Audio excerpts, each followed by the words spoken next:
Assalamu alaikum ve rahmetullahi ve berekatuhu. Qadarlik Facebook'taki dünyanın her qaysı joylaridagi qarindoshlarım. Hammalarninki mushu vaqti ve bununki vaqti bu dünya ve o dünyalıqı xayrlik bolsun. Men dostumlar Abdulaziz Beştoğrak. Hazır men sizlar bilan birlikte qo'limdagi bu mas'uliyat iqtidorini besib tushudi degan kitapni birlikte sizlar bilan o'rganib chiqaman qadrli qarindoshlar. O'tgan hafta biz buningki ikkinchi babini tugatgan. Bugun 3-chi bab. Bu kitap jami 8 bab ekan. Ya'ni 8 darsda tugugidek qadrli qarindoshlar. Mas'uliyatni ustiga olib kishilik hayotning yoshirin kuchini ifodalash.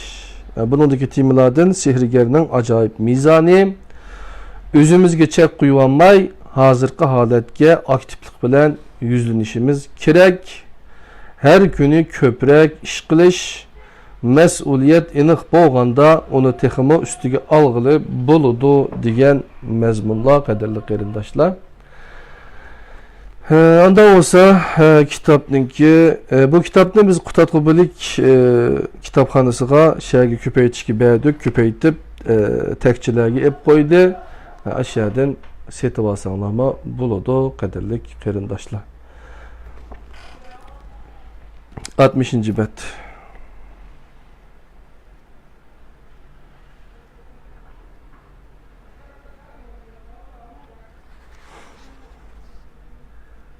Mas'uliyatni ustiga olib kishilik hayotning yoshirin kuchini ifodalash.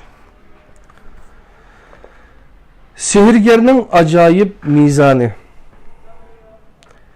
Yeşil dalıdaki Perizatning izi degan cho'chakda mundaq bir hikoya bayon qilingan.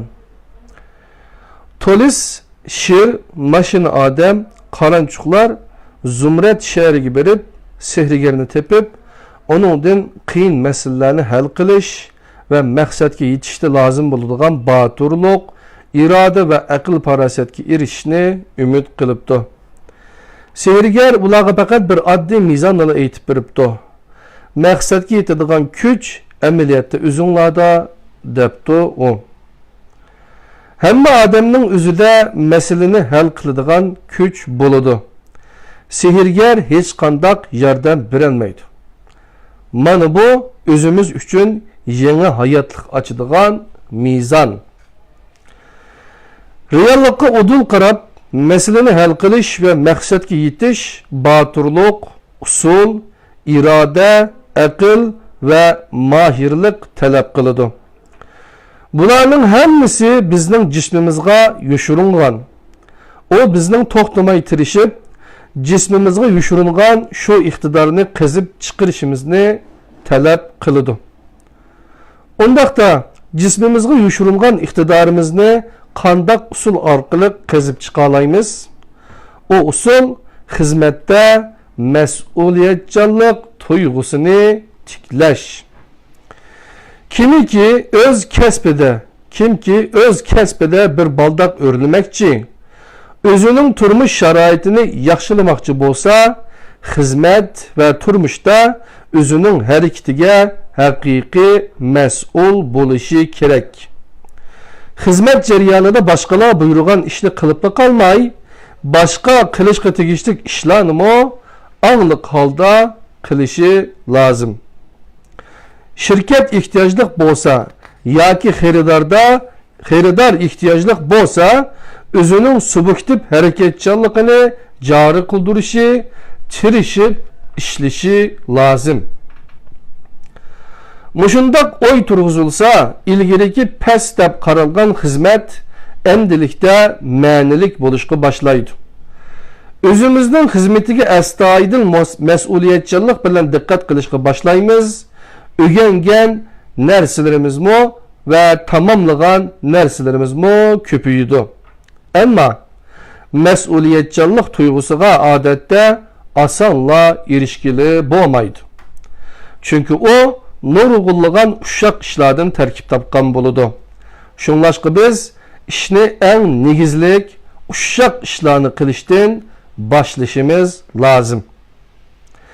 Hizmette meyle qanchalik kichik ish bo'lmasin, siz onu başkalardan yaxşı kılalısınızla mesuliyetçilik tuygusunu kalbinizde çonkur yıldız tartqızalığan bulursiz.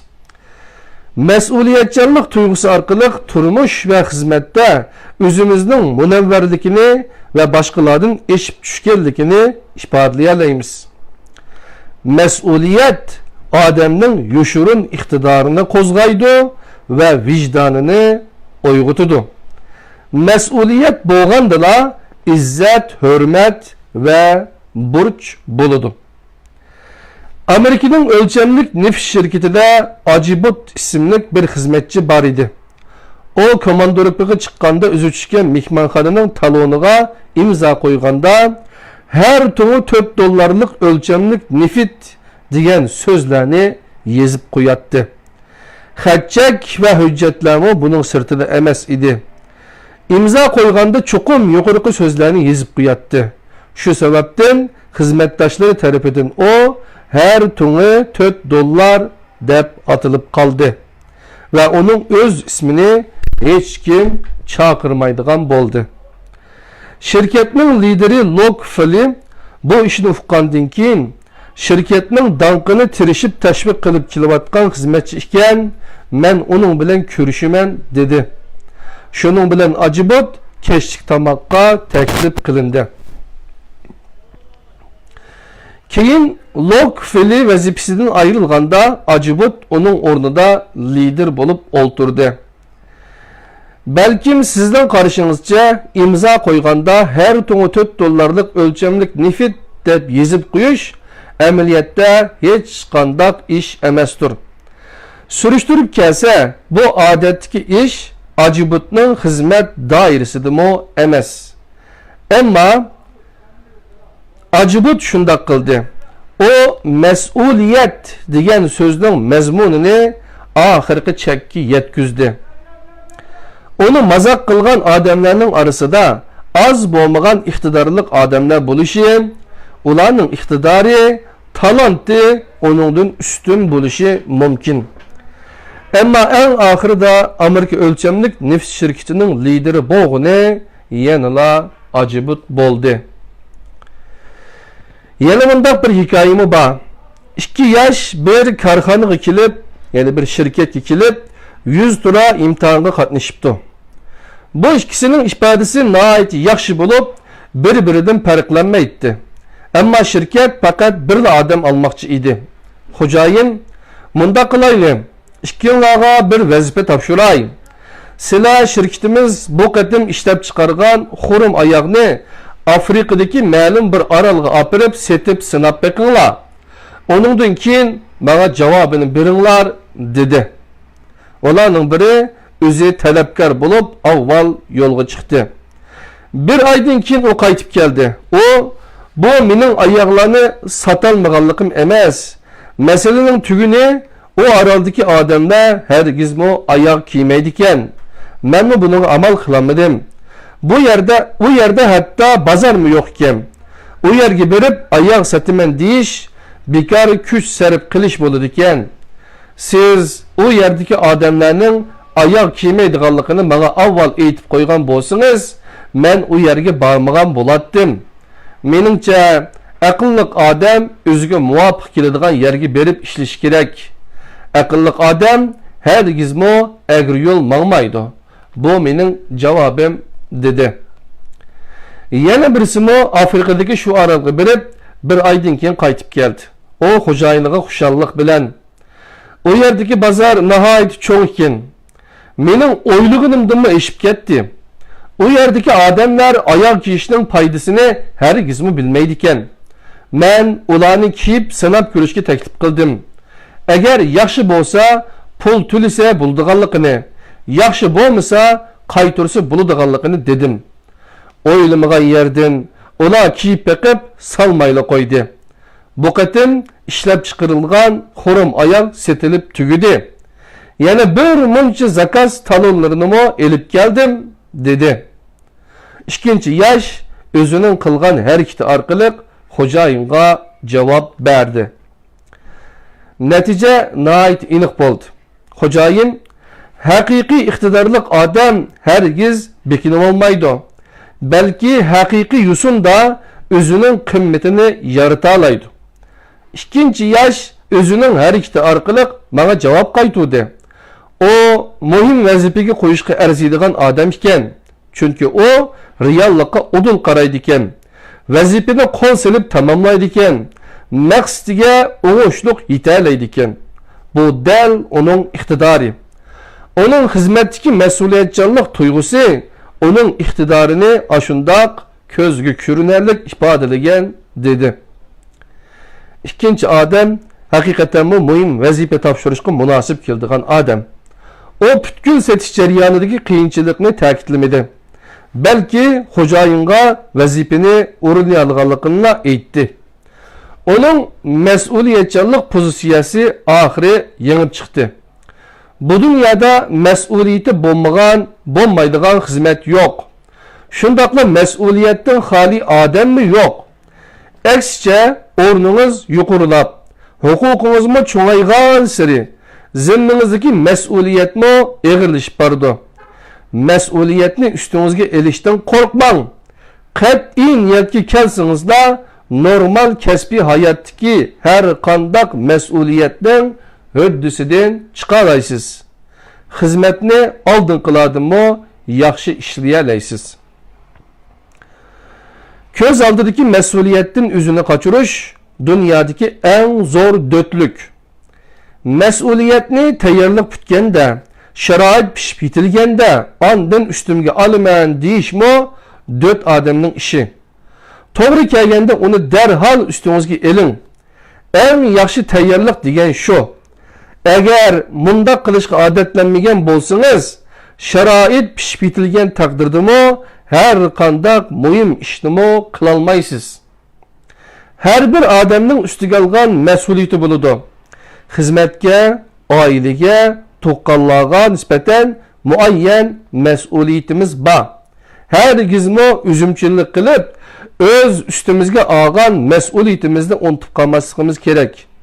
Muşuqil adamlarga nisbatan general Batonning mashhur so'zi muvofiq keladi. O'zini qaltis chaqlaydiganlar amaliyotda bir tiyinga arzimaydi. Mundaq ofitserlarni ushurtib qolsam, ularni xizmatidan yo'tkib etaman.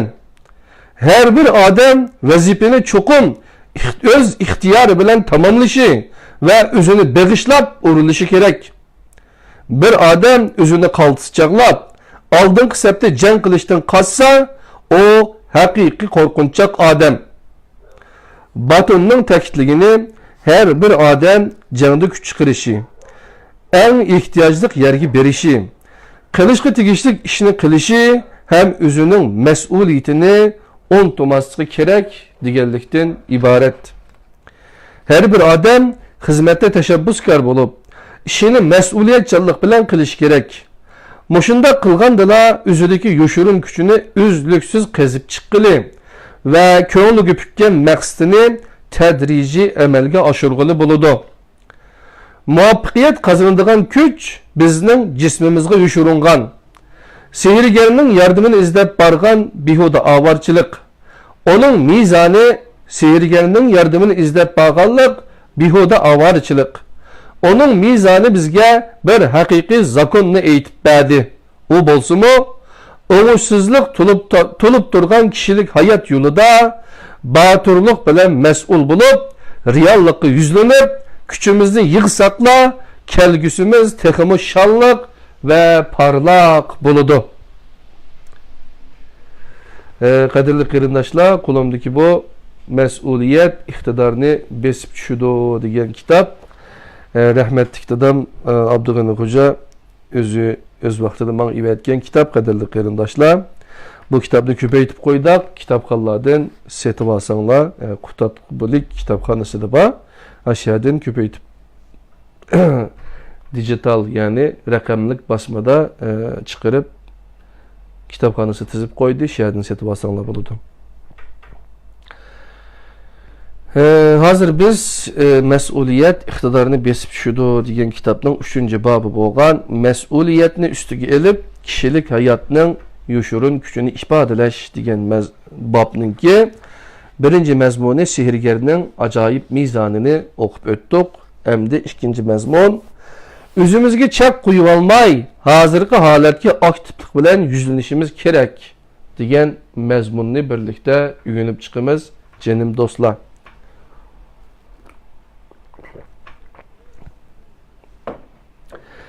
Merhum Friedrich Wilson New York'taki merkezi tümür yol şirketinin lideri idi. Bir qatim ziyaret davamında qandaq qılğanda kesipli uftuq qazanğılı buludğanlıqı soralğanda o bir adam meyli topa qazsın yoki çoğ şirketine baş qo'ysin, o öz xizmetini bir xil muqaddas vazife deb bilish kerak. Meyli xizmet şaraiti qanchalik jafolik bo'lsin, meyli qanchalik mushaqqatli terbiye lazım bo'lsin, o baştan ahir aktif mas'ul bo'lish pozitsiyasi bilan xizmetni davomlashtirishi kerak. Fakat muşukul pozitsiya bo'lgandila her qandaq odam xizmetde netice qazana olaydi hem maqsadiga yeta olaydi.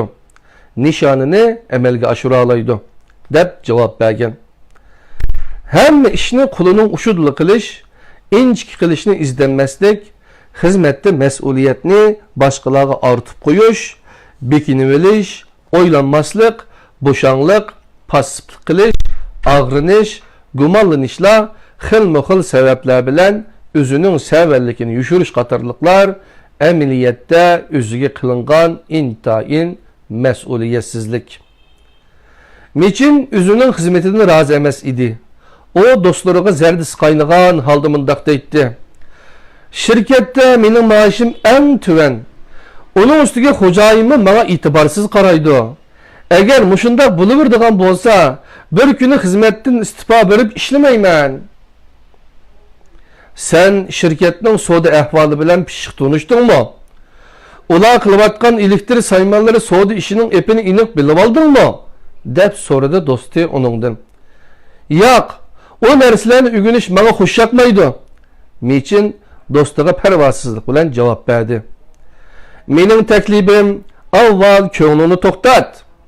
Aktiv pozitsiyada bo'l. Öz xizmetingga astoydil muomala qil. Ularning soda maharetini, soda xatchaklerini ve şirketinin teşkillenişini iniq egalla. Hatta to'xtam tuzishni iniq bilib olgandan keyin andin qaror qil. Mushunda qila olsang, uni hosil qila olaysan. Mechin do'stining taklifiga quloq soldi. İlgiriki bo'shan odatini o'zgartdi. Xizmatga aktivlik bilan kirishdi.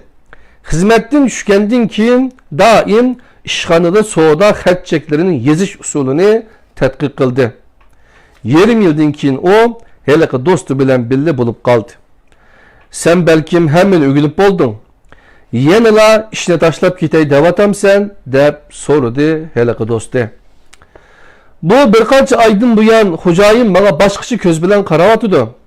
Yaqinda biri muhim ishlarni topshirayotdi. Darajamni o'rlatdi, maoshimni o'sdi.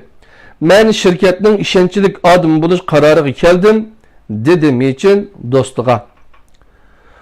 Bu xil ahvolning bo'lishini men allburun faraz qilib bo'lgan, dedi do'sti kulib turib. Ayni chaqda xo'jayining sana ahamiyat bermagan.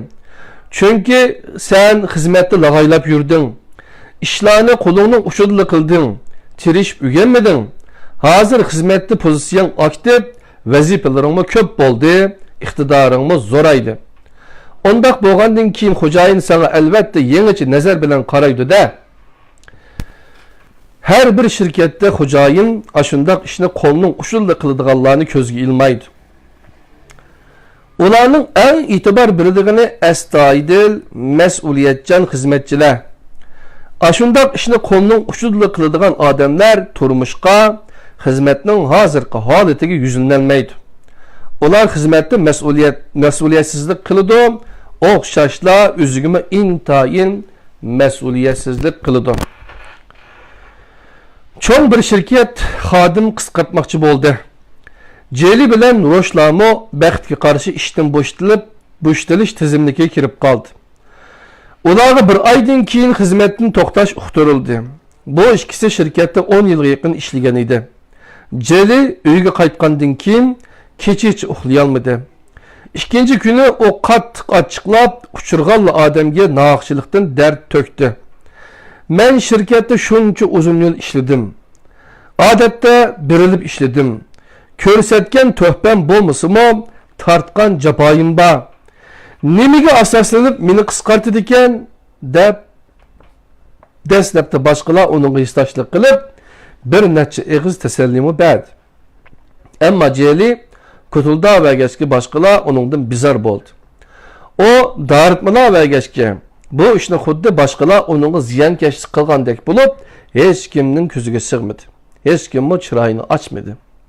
Ko'pchilik uni o'shirab qolganda kelayotganligini ko'ribla o'zini qochiradigan yoki aylanib o'tib ketadigan bo'lib qoldi. Celi ochiqini xizmatdan chiqardi. O ish qilib men bu yerda faqat bir oyla turaman. İşni yaxshi qilamdiman, qilmamdiman baribir. İşni nachar qilsam, menga ziyonkashlik qilganlar ziyon tortadi, xo'jayinimiz ziyon tortadi deb o'yladi. Natijada uning qilgan ishlari nihoyatda o'sal bo'ldi. Rosh o'zining ismini qisqartirganlar tizimlikida ko'rgandan keyin albatta bir oqshom bearam bo'ldi. Ammo uning muomalasi Celiga tamamen o'xshamadi. Fakat bir aylı vaktim geldi. Köpçülükке fakat bir aylı vaktim kaldı. Köpçülükki yaxshi ta'sir qoldirishim kerak deb o'ylaydi. Şunun bilan o o'zining qisqartilganligi haqida hargizmi gap qilmadi. Bu gapni boshqalar tasodifiy chiqarib salsa, o o'zimning iqtidori tuban, albatta shallanishim kerak deydi. O ushurganlar bilan xo'shlashib, yeni bir az gün o'tsa qaytman, sizlar bilan birga ishlanmaydigan bo'ldim, aman bo'linglar deydi. Ko'pchilik uning muncha bilan hissiyotchanligini ko'rib, uningga texmo yaqinchilik qildi. Bu uning kayfiyatini yaxshilab qo'ydi. Rosh xizmatda bir kun bo'lsam, bir kun mas'ul bo'lishim kerak deb qaradi. O shirkatda, xo'jayinda ve ishdoshlarda güzel eslime qoldirolsam, men ketgan taqdirdimi ular meni maqtaydi, meni eslaydi deb o'yladi. Bir ay nihoyatda tez o'tdi. Celi o'z qarorida ishdan qoldi. Roshni xo'jayin ilib qoldi. Xo'jayin Roshdak munda xizmatga astoydil mas'ul bo'ladigan xizmatchiga biz haqiqatan ehtiyojliq. Biz onun ketişiga qandaqmı chidayolaymiz, qiyolaymiz dedi. Hayat her bir odamga javob qaytardi. Mayli o shon sharaf yoki boylik bo'lsin, sharoit sizning ideya va tonishingizni o'zgartirdi. O'zingizda boturlik bilan mas'ul bo'ladigan xizmat ruhini tirishib yutildirishingiz kerak. Bir odam mas'uliyatni boturlik bilan o'z ustiga oladigan ruhni yutildirgandala, andın barlıq nərsini özgərtadigan güç hasil qılıdı. Dövlət halqıgan bir şirket xizmetçi təklif qılğanda mundaq bir sual çıxarğan. Sizдің hazırkı seviyeniz bilen 10 yıldan keyinki aylık maaşınız qancha bolsa boladı?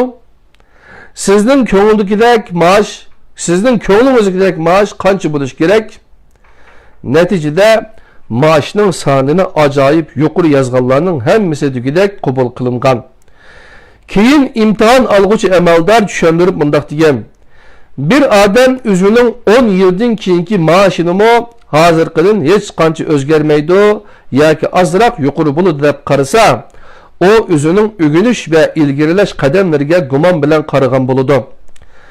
O'zining hozirgi holatidan chiqolmasligidan qo'rqgan bo'ladi. Hatta işliginim hazırlığı yetmey qilishi mumkin deb o'ylaydi. Mundaq odamlarning xizmatda hech qanday qizg'inligi bo'lmaydi.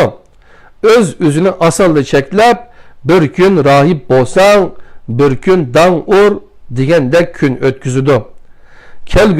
Kelgusiga ishonchi bo'lmaydi. Biz undaq odamlarga qanday ishonamiz?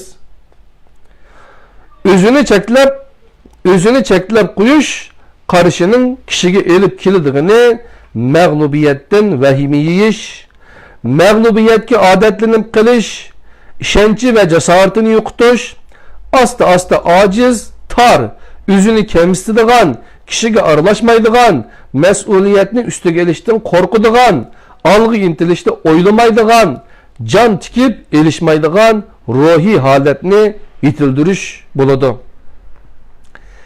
Yana bir kishini ümidsizlantiradigan va echindiradigan ish bo'lgan. Oxford Üniversitesini bitkizgan bir o'quvchi muvaffaq xizmat topolmay, yük to'shish ishchisi bo'lgan. O'ylagan yerdan o shu ishlagancha 10 necha yil ishlab ketgan. Ba'zilar uningdan "Nemishqa xizmatingni almashtirmaysan?" deb so'raganda o "Xizmatni almashtiramdim. Gerçi mening o'qish tarixim bo'lsa-mu, shuncha yildan beri men o'qiganlarimni asosiy jihatdan unutib ketdim. Onun ustiga mening hech qanday tajribam yo'q. Meni kim ishlatsin?" dedi. Şunun bilen o izchil yük to'shish ishchisi bo'lib ishlayverdi. Dunyoning ishlari odamning xohishiga bakmaydi ekan.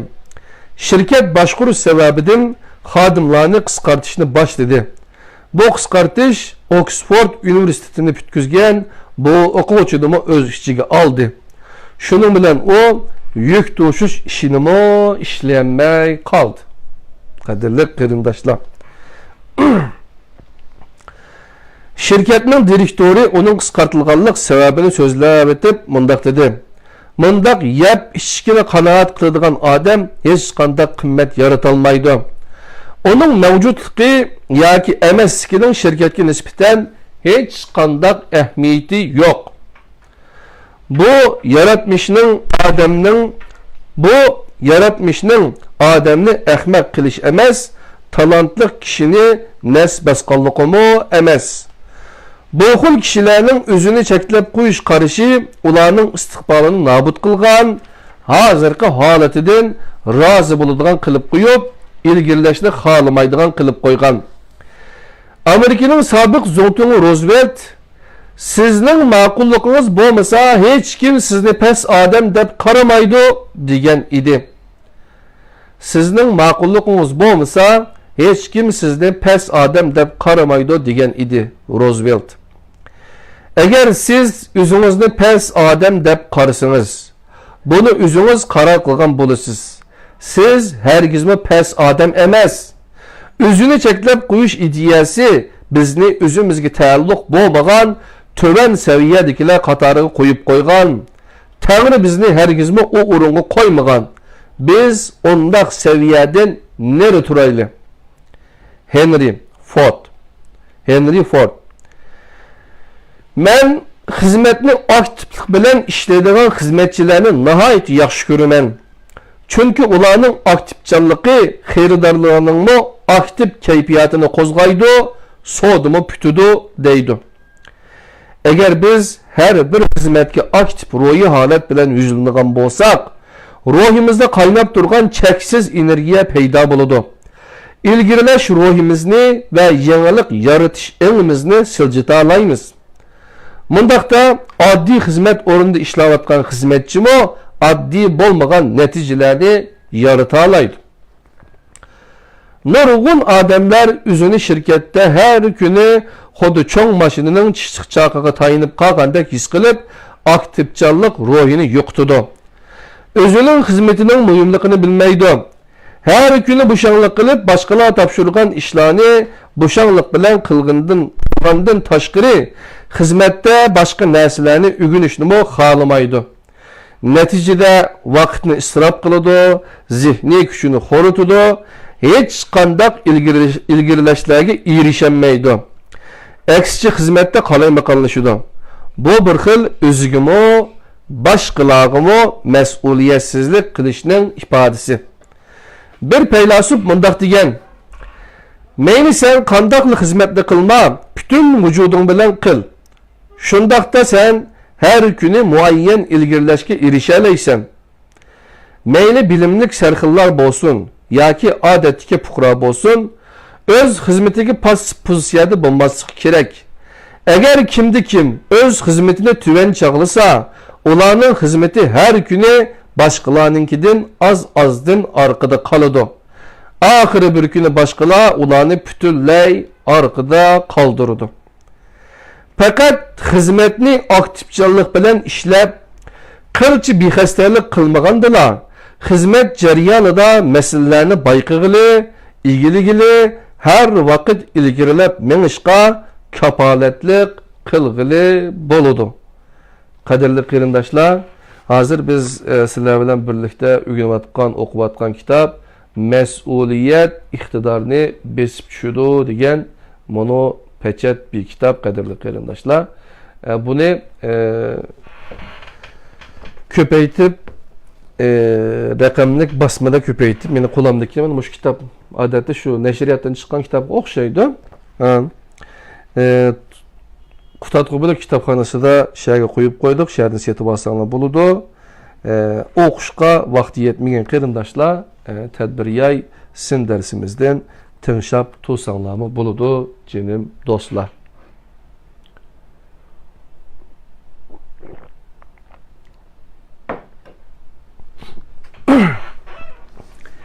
Her günü köprek iş kılış. Bu kolumuzdaki mesuliyet iktidarını besip düşüdü degan kitapnınki 3. babı boğan mesuliyetini üstüge elip kişilik hayatının yuşurun gücünü ifadeleş degan 3. babının 3. mezmunu. Bunun aldığı biz seyirgerlik acayip mizanı, özümüzge çek koyup almay, hazırki halatki aktiflik bilen yüzülüşümüz gerek degan iki mezmununu ögünüp, 3. mezmun her günü köprek iş kılış gerek. Her günü köprek iş kılış degan mezmununu ögünümüz hazır. Her günü köprek iş kılış. Lord Dons dəslепte dolant üçün işligende hizmet oranı nahayete tüven idi. Ama o hizmetini başlığandala dikkat kıldı ki Dolant efendi her günü işten düşkende işhanısını kıp kılıp hizmetini nahayete keç boğuca davamlaştırattı. Şu sebepten onu işhanısını kılıp işleşine karar kıldı. Gerçi onun bunda kılışını hiç kim talep kılmagan bolsa mu o işhanıda kılıp kılışım gerek lazım boğanda Dolant efendiga az dolu yardımım tegmemdo dep oyladı. Dolant efendi materyal izleş, materyalını köpeytip 5 qatarlıq işlarının hemmisini özü kılattı. Keyin o donusının işxanada işkellikini bayqap qılıp onu yardımga çağırdığan boldu. Bu iş hatta adetke aylandı. Hazır donus Dolant efendinin muhim yardımcısı bulup kaldı. O tiz örlep onun kol astidagi bir şirketning baş direktori bo'ldi. O her günü özünün köprek iş qilishga haydakchilik qilgan edi. Mundaqcha aytganda o bir ölüştün köprek mesuliyet teoremisiga rioya qilib ishlagan edi. Bir ölüştün köprek mesuliyet teoremisi. Bir ölüştün köprek mesuliyet teoremisi. Əməliyyatda nəhayət köp adamlar xizmətdə başqalardan köprək işləgənligi üçünlə muvaffəqiyyət qazanalaydı. Moşu tunuşqa asaslanıb məbləğ silish mutaxassisi Yohan Tanpurtun nurgun küzütüş, tədqiq qilish arqılıq intayin muhim bir qaydəyə erişkən. O bolsunmu bir həssə artıq teoremisi. O gavdilik neticege erişken adamlar bilen otturu hal neticege erişken adamlarının işleyen işi asasen okşaş buludu. Ola kösetken tirişçallıkның farkı intayin az. Bir həssi artıq xalas. Fakat erişken neticenin mahiyeti de asman zimin fark buludu dep körüstüdü.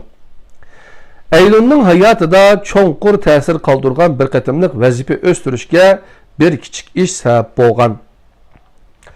Bir şembe günü düştün keyin bir advokat onun işxanası Eylül'nün işxanası bilen bir kıymetli idi. Onun işxanasına girip tiz hatırlı güçlünün birini yardımlaştırmak istedim. Nereden tapqılı buludu? Bugünle urunlap bolmasam bolmaydıgan iş var idi deydi. Eylül onunla şirketteki tiz hatırlı güçlerinin hemmisinin top musabaqası körgülük etkenligini, saat 5'ten burun qaytib kelmeydiganligini, özünün mu o yerge baradiganligini aytdi. Ammo Eylon özünün o yerge barmay, onun yordamlashishni xohlaydiganligini bildirdi. Chunki top musobaqasini qachonli bo'lsa berib ko'rsa bo'ladiganligini, ammo xizmatni shu kuni tamomlash kerakligini o biladi. Xizmat tugagandan keyin advokat Eylondan uningga qancha pul to'lasa bo'ladiganligini so'radi. Eylon chaqchaq qilib, "Ha, bu sizning ishingiz ha. $1000 olsam bo'lar. Başqalarning ishi bo'lgan bo'lsa, hargizmo haq olmagan bo'lardim" dedi. Advokat kulib ketib, Eylonga rahmat aytdi. Eylonning javobi chaqchaq edi. O amaliyotda $1000 almoqchi emas edi. Ammo Eylonning o'ylamagan yeridan chiqib, o advokat rostla shunday qildi.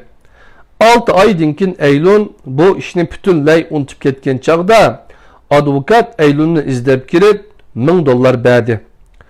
Onun ustiga uni o'zining shirkatiga xizmatga taklif qildi. Maaşı onun hozir elayotganidan $1000 ko'p bo'ladigan bo'ldi. Bu hikoyada Eylon o'zi yaxshi ko'radigan top musobaqasini ko'rishdan voz kechib, ishni ko'proq qilgan. Dastlabda u boshqalarga yordam berishni xushalliq deb bilishdek arzuda bo'lgan. Hargizmo pulni o'ylashgan emas. Eylonning o'zining dam elish kunidan voz kechib, boshqalarga yordamlashadigan mas'uliyatimi yo'q edi. Bu onun bir xil alayda huquqi, bir xil foydaliq alayda huquqi edi. O $1000 naq pulga erishib qolmay, balki ilgarigidan texmi muhim, kirimi texmi yuqori xizmatga erishdi. Siz nima uchun har kuni ko'proq ish qilishdek yaxshi odatni yetildirishingiz kerak? Buni nəhayət nurgun səbəblər bilan tushundirishga bo'ladi. Amaliyotda nəhayət az odamlarla shunda qila oladi. Bu sabablar ichidagi ikki sabab eng muhim. Birinchisi, har kuni ko'proq ish qilish yaxshi odatini yetildirgandan keyin atrofingizdagi mundaq odatni yetildirib bo'lolmagan odamlarga selishtirganda siz ustunlikni egallagan bo'lasiz. Bu xil odatda mayli siz qaysi kasbda bo'ling, qaysi kasbda ishlang, nəhayət ko'p odamlar yo'lliq holda sizning mulozimatingizni talab qiladi. Ikkinchisi, agar o'ng qo'lingizni nəhayət kuchli chiniqtirib chiqishni orzu qilsangiz,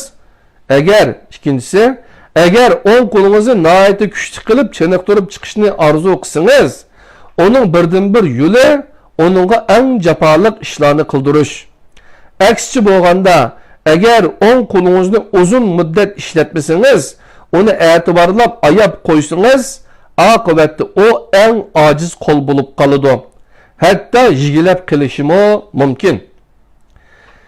Qiyin ahvolda jon tikib erishgandala g'oyat zo'r kuch hosil bo'ladi.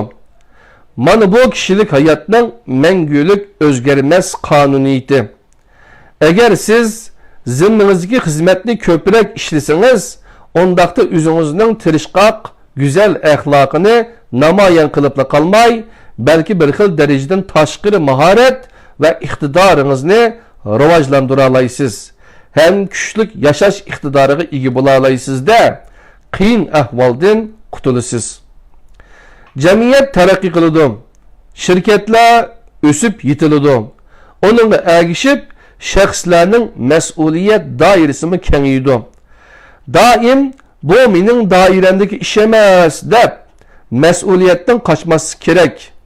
Sizga ko'proq xizmat bo'lib berilganda uni yaxshi fursat deb biling. Anni davlat halqagan bir shirkatning ishxonasining mashinisti edi. Bir kun tushda uning xizmatdoshlari tomoq yeyish uchun chiqib ketdi. Faqat ular ishxonada yolg'iz qilib narsalarni yig'ishtirib o'tadi. Bu chaqda ish boshqaruvchi uning bo'limining oldiga kelib to'xtab, ba'zi xat-cheklarni izlamoqchi bo'ldi. Bu Annining xizmat doirasiga ish emas edi. Ammo u avvalgidekla mening bu xat-cheklar to'g'riliq xabarim yo'q. Lekin sizga yordamlashib, ularni nihoyat tezlik bilan izlab tepib, ishxonangizga elib kirib qo'yay dedi. O'ziga lozimlik narsaning o'zining ish ustida turganligini ko'rganda, o ish boshqaruvchi intayin xushal bo'lib ketdi. 4 haftadan keyin şirketning bir qatimliq boshqarish yig'inida lider bir yuqori darajalik boshqarish o'rnining bo'sh turayotganligi to'g'risida heliqi ish boshqaruvchining fikrini so'radi. Shu chaqda u heliqi dadil mas'ul bo'ladigan mashinist Annini o'yladi va uningga shuni tavsiya qildi. Shuning bilan Annining xizmat o'rni biroqla 2 daraja o'sdi. Johan Danpirton ishni azroqla ko'p qilsa, eng yaxshi natijaga erishgili bo'ladi. Muayyan asosda 2 hassa ortiq ish qilgan odamning numeri 1 hassa ortiq ish qilgan odamnikidan cho'ng bo'ladi deb qaraydi. 1 hassa ko'p bo'lish teoriyasi amaliyotda muvaffaqiyat qozonishingizdagi bir xil umumiy qonuniyat. Onu futbolda ishlatsak, bayqay olamizki, shu ko'proq tirishgan, ko'proq mashq qilgan yigitlar top cho'lpini bo'ladi. Ular utish musobaqasida halqiliq rol o'ynaydi. Ular top mastanlarining qo'llashiga va trenerining yaxshi ko'rishiga erishadi. Buning hammasi faqat ularning komandadagi boshqa sabdoshlaridan ozroqli ortiq tirishganligidan bo'ladi. Tuvandikisi bir muvaffaqiyat qozongan kishining boy bo'lish yo'liga qandoq manganligi to'g'risida bayon qilganliklari. Qadrli qarindoshlar, tadbiriyay sin darslarimizda davom qilyapmiz. Qo'limdagi mas'uliyat iqtidorni besib tushdi degan mono noch kitob, qadrli qarindoshlar, İstanbuldan setib ola olasizlar, Qutatqubilik kitobxonasidan. Tuvandikisi bir muvaffaqiyat qozongan kishining boy bo'lish yo'liga qandoq manganligi to'g'risida bayon qilganlari. 50 yil burun jamiyatda tirikchilik yo'liga qadam qo'ydim. 5 xil metallar do'konidan yiliga $75 ish topdim. Bir kuni bir xaridor nihoyat ko'p mal setib oldi. Mallar ichida o'tug'uch, ambur, egar, das, chilak qatorliqlar bor edi. Bu xaridor bir necha kundan keyin to'y qilmoqchi ekan. To'ydan burun turmush buyumlari va emgak qurollarini oldin setib olish bu yerning yerlik odat edi. Mallarning hammasi yolg'iz chaqliq harbiga liq besildi. Bu harbini qechir so'risimi xeli kuchaydi. Mallarni yetkazib berish mening mas'uliyatim emas edi. O'zim ixtiyor qildim. Bu eg'ir mallarni yetkazib bera oladiganligimdan faxrlandim. Dastlabda nihoyat o'ngishli bo'ldi. Keyin ehtiyotsizlikdan harbining chaqi patqoqqa petib qoldi. Shuncha kuchab midriltanmadim. Bir oq ko'ngil savdogar ot qetilgan harbini haydab yo'ldan o'tib qoldi. O eti bilan mal besilgan yolg'iz chaqliq harbini so'ritib chiqib qo'ydi. Hatto menga yordamlashib, malni taki xaridorning uyigacha olib borishib berdi. Men mallarni egasiga tafsili aniq qilib, soni bilan o'tkazib bir bo'g'icha qorong'i tushib ketdi. Men quruq harbini nihoyat tashti so'rab do'konga qaytib keldim. Men bu qilgan ishimdan nihoyat xushal edim. Ammo xo'jayin mening bu o'shiqchi ishimni maqtamadi. Ertesi heliqi savdogar meni chaqirib opirib, o'zining mening xizmatga tirishchanligimni, qizg'inligimning nihoyat yuqoriligini bayqaganligini, bo'lib mening tushirayotgan malni tafsili va ko'ngil qo'yib sanayotganligimga diqqat qilganligini, shunga qo'shilsam yilga $500 xizmat beradiganligini aytdi. Men bu xizmatni qabul qildim. Shuningdan boshlab beyish yo'liga qarab mangdim. Sizga nisbatan aytganda bir hassa ortiq bo'lish amaliyotda uncha bo'la qiyin ish emas. 99% tirishchanlik ko'rsatib, xizmatning ko'p qismini tamomlab bo'lgan ekanmiz. Yana bir hassa ko'proq ishlasak, nima ish bo'lmaydi ekan?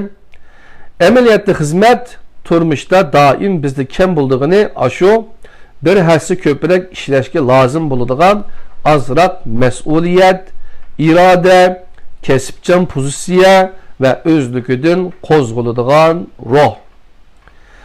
Kundalik turmushimizda nihoyat nurg'un xizmat halqalari bizning bir hassidan ko'pni ko'paytirishimizga ehtiyojliq. Cho'ngroq xizmatga, shirkatga tutgan muomalada, kichiki o'rinlayotgan xizmetingizda, hatto bir telefonni qabul qilgan, bir ma'lumotni redlagandimi, bir hassa ko'pni o'rinlay olsangiz, andin ularni texmo mukammal qila olasiz, ham bir hassa ko'pning javobiga erisha olasiz. Bu shak shubhasiz. Qancha ko'p kuch sarf qilsa, shuncha ko'p narsaga erishgili bo'ladi. Bu hamma biladigan sabab natijali qonuniyat. Balkim siz damallikqa muvofiq javobga erisholmay qolasiz. Ammo mayuslanmang. Ilgarikiga o'xshashli ko'proq kuch chiqaravering. Javob qaytarish odam irodasiga bog'liq bo'lmagan, odam o'ylamagan shaklda o'ttirg'i chiqadi. Sizning ko'rsatgan tirishchanligingiz bankaga qo'yib qo'ygan pulga o'xshaydi. Lozim bo'lgan chaqda o sizning xizmetingizda bo'ladi. Qadrli qarindoshlar, mas'uliyat iqtidorni besib tushudi degan bu kitobningki 3-bobida hozir biz 80-betga keldik. Ya'ni o'zim mas'uliyatni ustiga elib, kishilik hayotning yushurun kuchini ifodalash degan bobning eng oxirgi mazmun 4-mas'uliyat iliq bo'lganda uni texmo yaxshi ustiga olg'ilib bo'ladi degan mazmunga keldik. Qani vaqtimizni qarab chiqaylik. 46 minut bo'libdi.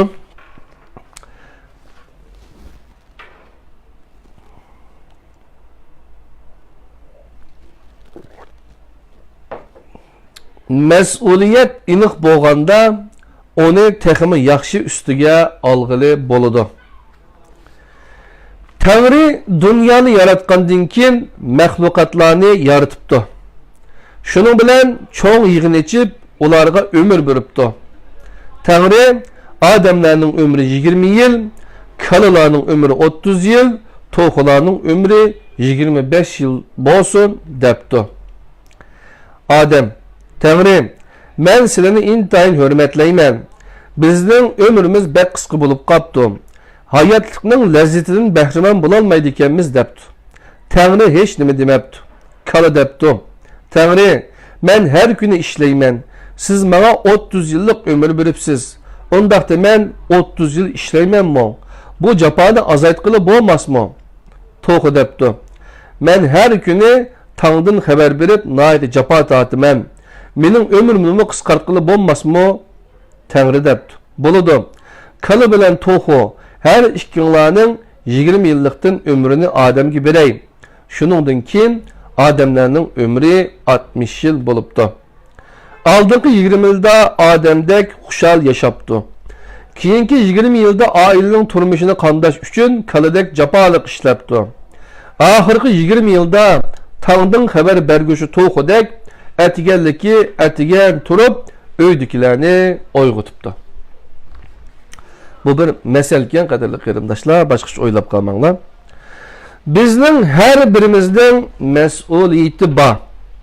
Ba'zi mas'uliyat to'ba bo'ladi. Ba'zi mas'uliyat xizmat, do'stlik sababidan paydo bo'ladi. Bu mas'uliyatlardan har bir odam bosh tortolmaydi. Dünyada mas'uliyeti yok, hizmet yok. Aksice hizmet o'rningiz yuqurlagan siri, huquqingiz cho'ngaygan siri, zimmingizga oladigan mas'uliyatni egrilaydi. Mas'uliyatni ustingizga ilishdan qo'rqmang.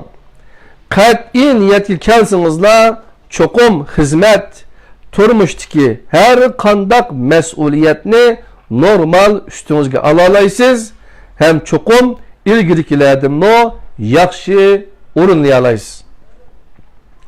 Fakat o'zingizning mas'uliyatinizni aniq bilsingizlar, mas'uliyatni zimmangizga qanday ilishni bilalaysiz. Bu mas'uliyat aniq bo'lsa, manfaat bevosita bo'ladi degandek bo'ladi. Fakat o'zingizning mas'uliyatini aniq bilsingizlar, andin uni ustingizga ola oladigan, ololmaydiganligingizni bilalaysiz. Çünkü siz hemmeli mas'uliyatni ustingizga elib bo'lolmaysiz. Shundaqla sizga uncha ko'p mas'uliyatni ortib qo'ysimi bo'lmaydi. Fakat sizge onun bir kısmına beriladi. Mesuliyetni iniqli bilish, onu teximi yaxshi ustiga elish uchundir. Aldı bilen özünüzden nime kılalaydıqanlığınızı bilip elin. Andın onu qandaq qilishni bilesiz. Ahirida qandaq qilsam en yaxshi qilalayman deb o'ylang. Bir şirketde her bir adamning öz mesuliyeti bo'ladi. Ammo mesuliyet bilen mesuliyet tuyg'usi o'xshamaydigan uqum. Mesuliyet vazifegi bo'lgan mesuliyetni ustiga elish bo'lsa, mesuliyet tuyg'usi bir adamning shu vazifega tutgan pozitsiyasi bo'ladi. Bir xizmatchi butun shirkatning mavjudligining hamma mas'uliyatini ustiga olib ketolmaydi. Siz uni mas'uliyat tuyg'usi yetarsiz deyolmaysiz.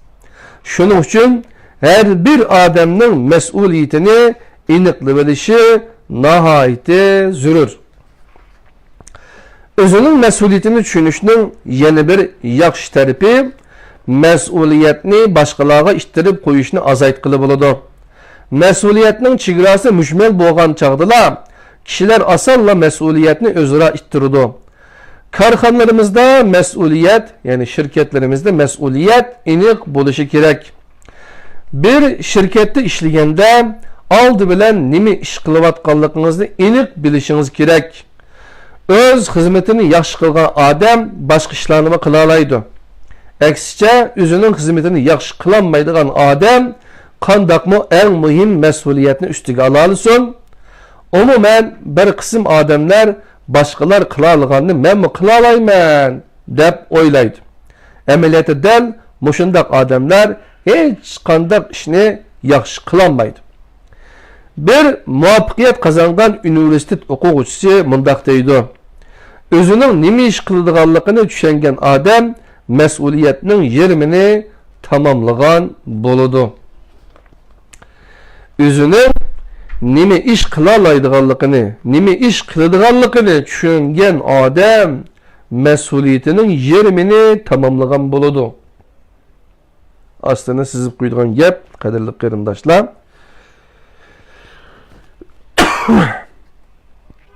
Xinli bir setiş şirketinin münevver mal satqıcısı idi. O turgan tarmaqda kollektiv işleş ruhi intayin yuqori bo'lib, yana her bir adamning xizmat natijasi mo alayda gavdalik idi. Keyin bu xil o'zaro moslashgan va kirishib ketgan kayfiyat Xinli tarafidan buzib tashlandi. Oldingi mezgilda shirkatning yuqori qatlamdagileri bir muhim turini Henry turgan tarmaqqa o'rinlashtirdi. Henry'ning mas'uli qayt o'ylashgan bo'lsa-mo, ikkilanib qilib, muvofiq bir usul topolmay qoldi. Henry o'zida bu turga nisbatan kechiringlar.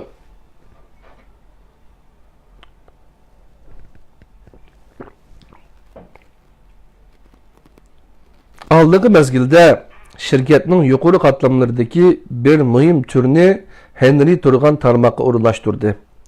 Henry'ning mas'uli qayt o'ylashgan bo'lsa-mu ikkilanib qilib, muvofiq bir usul topolmay qoldi. Henry o'zida bu turga nisbatan atrofliq bo'lgan ham o'ng'ay mashg'ulot qiladigan loyiha bor deb qaraydi. O o'zini ifodalash uchun mas'uli bilan maslahatlashmay, o'zining loyihasini uningga bermay, onundan halqib o'tib, odul baş müdürünün qishig'i kirib, bu vazifani ustiga elishni xohlaydiganligini bildirdi. Hamda ijro qilg'ili bo'ladigan loyihasini o'ttirib qo'ydi. Henry'ning bu qiliqi bo'lim boshlig'iga qattiq zarba bo'ldi. Kollektiv ishlash ruhi buzildi. Baş direktor uni bo'lim boshlig'i bilan birga bu turdagi mashg'ulotni elib berishga o'rinlashtirdi. İkisi xizmatda fikr birligi kelmedi. Zor ixtilof paydo qilib, kollektivning ishki qismida bo'linish keltirib chiqadi. Kollektivchilik ruhi tarqoqlashdi. Bu tur oxiri bu ikkisining qo'lida vayron bo'ldi. Bu hikoyada so'zlangani, agar bir odam o'zining mas'uliyatini aniq bilmasa, shirkatni ziyonga uchratadi. Özünün hizmetini yaxşı qılmaganlar özünün məsuliyyət dairesini iniq bilməyən boludu. Məsuliyyətdən baş tartışma oxşaşlı boludu. James Madison ötkür parasetlik adam. O federasiyachilar topluminin 63. bölüküde məsuliyyətə iniq daire belgilagan. Məsuliyyətning cheki məsuliyyətni üstüge alğuchunun iqtidari dairesida bolsa aqlga muvofiq keladi. O bu xil iqtidarni unumli qo'llanish darajasiga bog'lanish kerak. Pishib yetilmagan odam mas'uliyatni ustiga elish iqtidoriga ega bo'lolmaydi.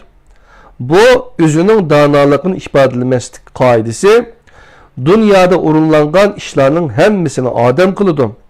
Bu odamlarning u ishlarni qilib tamomlagudek iqtidori bor. Ular bu mas'uliyatni o'zi ustiga elishi yoki boshqalar bilan birlashib ustiga elishi zarur bo'lganda bu ehtiyoj jamiyat tuzilmasi va siyosiy tuzilmaning o'zgarishiga tayinadi. Ammo bir nuqta o'zgarmaydi. Qancha pishib yetilsa mas'uliyat shuncha og'ir bo'ladi. Qadrli qarindoshlar, bugungi mas'uliyat iqtidorni besib tushdi degan bunu kitaptan birlikte ügündiğen dersimiz Mişya'da ahırlaştı. İnşallah 4. bab kelar şembe günü Allah izin verse vazifeni mas'uliyatni to'liq o'rinlang, mas'uliyatni odatga aylantiring degan mazmunni birlikte ügünimiz 85. batdan başlaymiz qadrli qarindoshlar. Ana o'sha bugungi tedbir yaysin derslerinin 56-sı mas'uliyat iqtidorni besib tushdi. Ko'proq ish qilish degan mazmundagi dersimiz Mişya'da tugudi. Birlikte o'rganganimiz uchun rahmat. Allohning o'ziga omonat bo'linglar. Assalomu alaykum va rahmatullohi va barakatuh.